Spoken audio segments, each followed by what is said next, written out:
राजस्थान की पावन धरा, जहां भक्ति और शक्ति का अनूठा संगम देखने को मिलता है। चित्तौड़गढ़ के पास स्थित धाम, जिसे भक्त प्रेम से सावरिया सेठ का दरबार कहते हैं। यहाँ की हवाओं में अगर और चंदन की खुशबू के साथ अटूट विश्वास बहता है।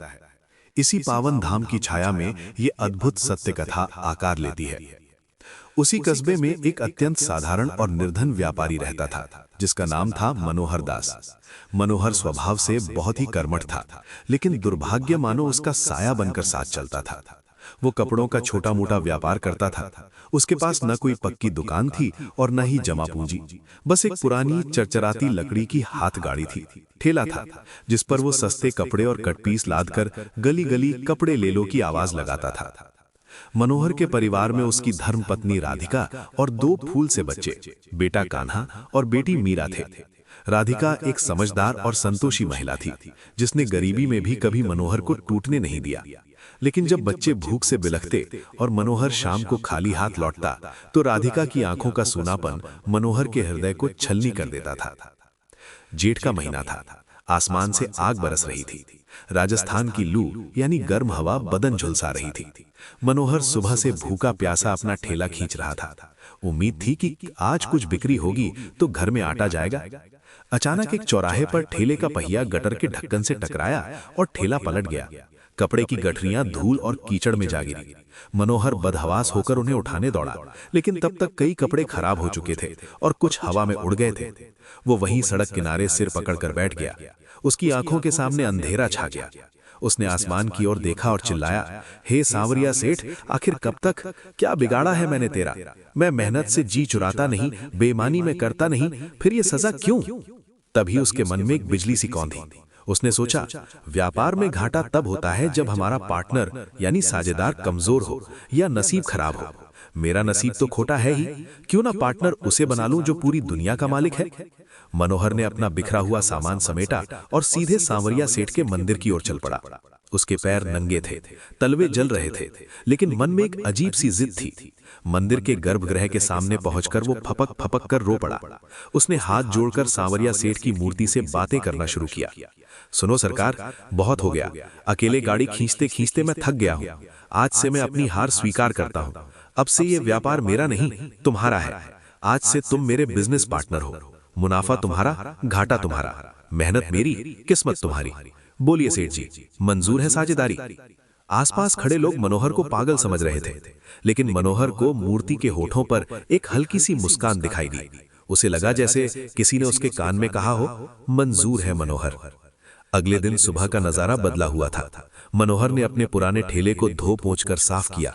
एक गत्ते के टुकड़े पर कोयले से लिखा, Sanwariya and Manohar enterprises, proprietor Shri Sanwariya Seth. उसने उस तख्ती को ठेले पर टांगा। राधिका ने डरते हुए पूछा, ये क्या कर रहे हो? लोग हंसेंगे। मनोहर ने मुस्कुराते हुए कहा, अरे पगली, अब डरना क्या? अब मालिक मैं नहीं, वो सांवरा है। मैं तो बस उनका मुनीम यानी नौकर हूं। शुरुआत में लोग हंसे, लेकिन मनोहर का आत्मविश्वास अडिग था। वो जब भी कोई माल खरीदने जाता तो आंखें बंद करके पूछता, पार्टनर, ये माल उठाऊं या नहीं? और आश्चर्यजनक रूप से उसे भीतर से हाँ या ना की आवाज सुनाई देने लगी। एक बार वो बाजार गया। वहां एक व्यापारी सड़े गले दिखने वाले पुराने मखमली कपड़े बेच रहा था। सबने कहा, ये कचरा है, लेकिन मनोहर को लगा जैसे उसके कंधे पर किसी ने हाथ रखा हो और कहा हो, ले ले मनोहर, यही सोना बनेगा। मनोहर ने अपनी बची खुची पूंजी लगाकर वो कचरा खरीद लिया। 2 दिन बाद ही शहर से एक नाटक मंडली आई, जिसे अपने नाटकों के लिए पुराने राजसी मखमल की सख्त जरूरत थी। उन्होंने मनोहर को उस कचरे के बदले में मुंह मांगा दाम दिया। मनोहर को अपनी आंखों पर विश्वास नहीं हुआ। वो मुनाफा लेकर सीधा मंदिर गया और आधा पैसा दान पेटी में डाल दिया। ये लो पार्टनर, ये तुम्हारा हिस्सा। धीरे धीरे मनोहर की गाड़ी चल पड़ी, लेकिन परीक्षा अभी बाकी थी। एक बार उसे व्यापार बड़ा करने के लिए 50,000 रुपयों की सख्त जरूरत पड़ी। एक महाजन ने उसे पैसे तो दिए, लेकिन शर्त रखी कि अगर समय पर नहीं लौटाया तो उसका घर नीलाम हो जाएगा। समय बीतता गया, लेकिन मंदी के कारण मनोहर पैसे नहीं जुटा पाया। नीलामी की तारीख कल थी। आज रात अगर पैसे नहीं मिले तो वो सड़क पर आ जाता। मनोहर मंदिर गया।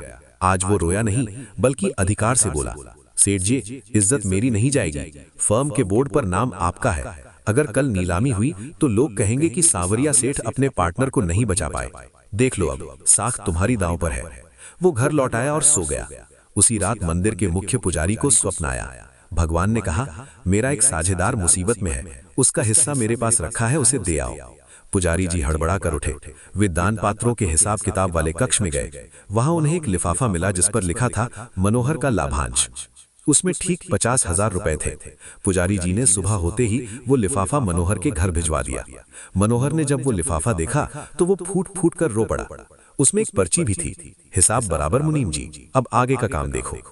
अब मनोहर सेठ बन चुका था। एक रात उसे सपना आया, सांवरिया सेठ उसके सामने खड़े थे। भगवान बोले, मनोहर, तूने मुझे पार्टनर बनाया, मैंने अपना फर्ज निभाया, लेकिन मेरा मुनाफा मुझे पैसों में नहीं चाहिए। मनोहर ने पूछा, तो किस रूप में चाहिए प्रभु?